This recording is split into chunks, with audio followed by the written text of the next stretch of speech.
fucking or something. Because it doesn't help much that she just looks and runs off.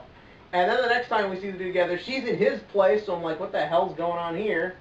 And then they explain it, and I'm like, you needed to explain this 3 or 4 episodes ago. Well, I mean, they did kind of explain it in episode 5 when they're having that video game tournament. Mm-hmm. She looks off into the crowd and she sees him, and then she runs away, and then like and she never says Oni-chan, her brother never says his name. Yeah, but it's implied, and it doesn't like. Why else would she she see him and run away? I don't know. The show needed to show that. Despite the fact that he said in like the fucking 10 minutes prior that, oh, I'm here with my sister too. Yeah, I didn't catch that part. And like that could have been a funny joke, like. She's more like... Because I feel like to do that, you would have need to have played that Umaru genuinely does not like her. And then the idea is when she learns that that girl also has an older brother, like, that sort of makes her more relatable and lets you can start, like, a friendship or something. Because it's basically, she shows up, she acts all over the top and crazy, and then Umaru's like, whatever. Then it happens again, she's like, whatever. And then it happens the third time, it's like, oh, now we're best buddies. And I'm like, what? Like, did I miss something? Like, I can't help but wonder if this followed the manga closely. I'm going to go with no, or at least it didn't try and match maybe the tone or the feel of it. And again, it sort of goes back to what I always say, when you're doing a printed media as opposed to a televised media like this, you know, you need to present things differently. And I definitely think there needs to be more focus on Umaru as the main character instead of the brother. Even though I like the brother, he's a very good character, and he's the only one with an arc like this, but by the time you get to the end of the series, you feel like this guy's practically ready to be a parent, because he has to deal with her so much. And they never explained why she was like this. Like, was she spoiled? I think that might be it. And if so, why isn't she living with her parents? Why is she living with her brother? It's literally just she went up... Because they have to have wacky circumstances. Mm-hmm. Yeah, but then explain them. Get them out of the way first. Like Genevia, she's living with her older sister. Why? Because the grandparents can't take her anymore. Okay, fair enough. We can get through the rest of the season. It just felt like nothing ever resolves or finishes in this, so I'm just scratching my head the whole time. And it just sort of felt like it goes nowhere. Also, that last episode fucking pisses me off. If you're annoyed now, don't finish this show. You will probably get a migraine. Ugh. Well, the end of the show is the generic beach episode. We're all gonna... I know. Yeah. And at the beach episode, there's this thing that really pisses me off. Umaru claims that her younger sister is sick and can't come with them. So Saite, or... I know I'm screwing up everyone's names, but who cares at this point? I know, and then she just goes, you know, I'm so worried. How is she? Is she in the hospital? Why isn't she here today? She's genuinely showing concern for Umaru. The first time we see that in the show, and Umaru seems to genuinely understand this, but she still doesn't tell her the truth. And I'm like, you horrible bitch! Like, what is wrong with you? This girl is literally melting her brain trying to figure out if you are okay, and you don't care. And then another thing, why does she want to be popular? Why does she care if anyone thinks she's an otaku or not? Because she doesn't want to hang out with anyone. She actively in the show tries to not be around people, and she just wants to live in her little video game world.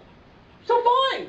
Just do it! Why do you care if Ebina knows who you are? Why do you care if Saite knows who you are? I don't understand what the point to the character is. Yeah, not to mention with the blue-haired girl, she goes to a fucking a video game tournament and blatantly says who she is. Mm-hmm. So it's not like people, like, I guess in the school they don't know who she is. Yeah. But it's like, people know who she is and what she does. So I don't know why she has to have a big, like, oh, fuck me if they find out, like, I'll be ruined.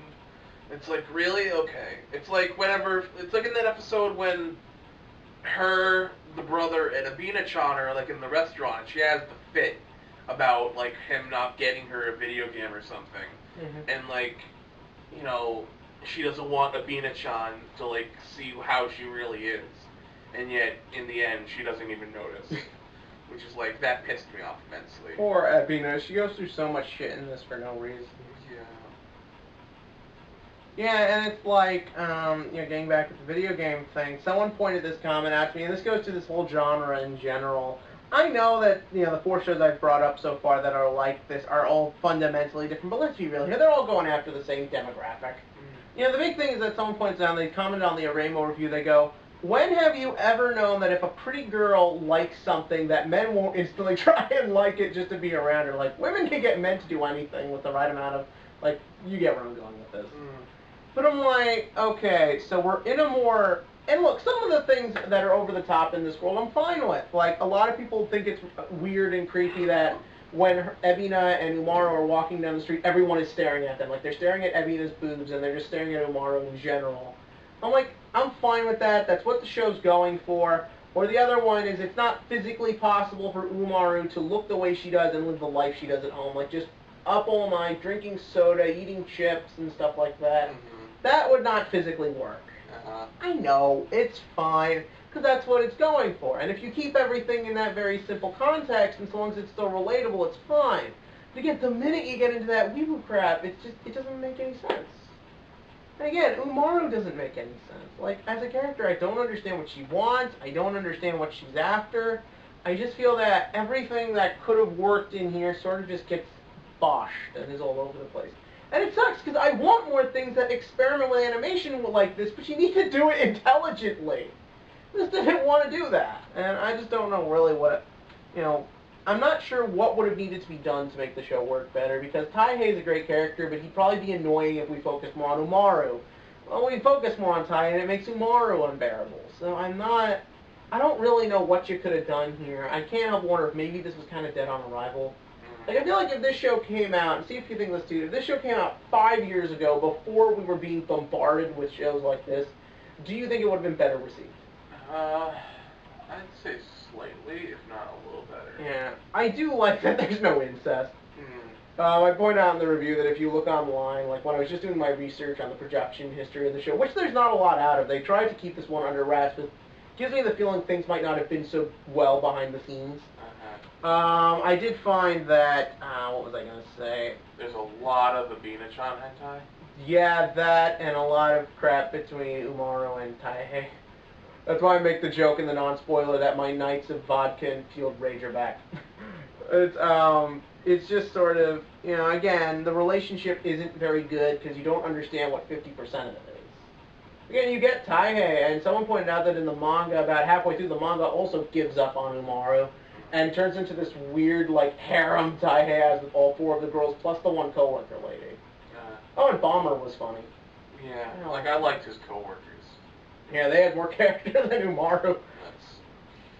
Yeah, I had some of the manga spoiled for me. It doesn't really go anywhere, but it's like I at least could get the appeal of it. Because again, in a printed medium, you can do more things like that.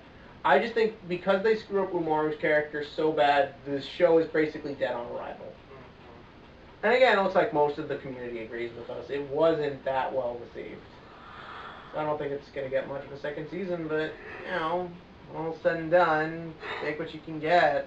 And I just hope we don't get any more of these anytime soon. So, I'm pretty certain we got everything out we needed out. Yep. There's not much more to say about this show. It really doesn't do much. So ready to give scores? Yeah. I'll go first just because mine is simpler. I'm going 6 out of 10. I know we just bragged on it pretty hard, but look, like I say in the non-spoiler, it's good enough. There's enough good stuff between Taihei and Ebina and the co-workers. This would have been a great workplace comedy, when I think about it.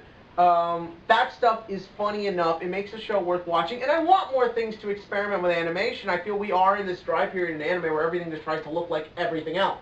It's not just that, but we're also in a time where pretty much a good amount of every anime that comes out has to be fan service. Yeah, I will say this much. I don't think there was as much of it this year as a whole.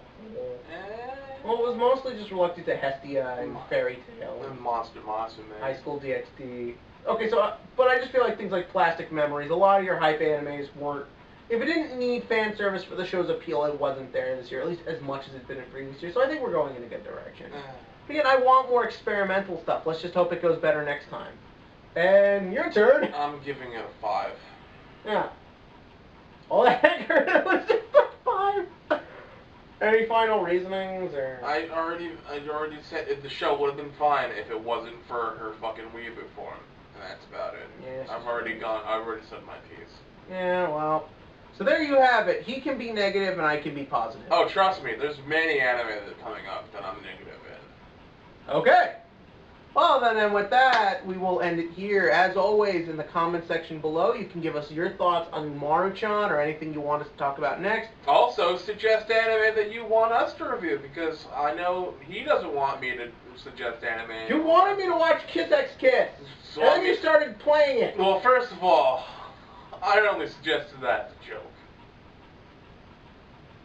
Yeah, I'm going back to vodka. Bye.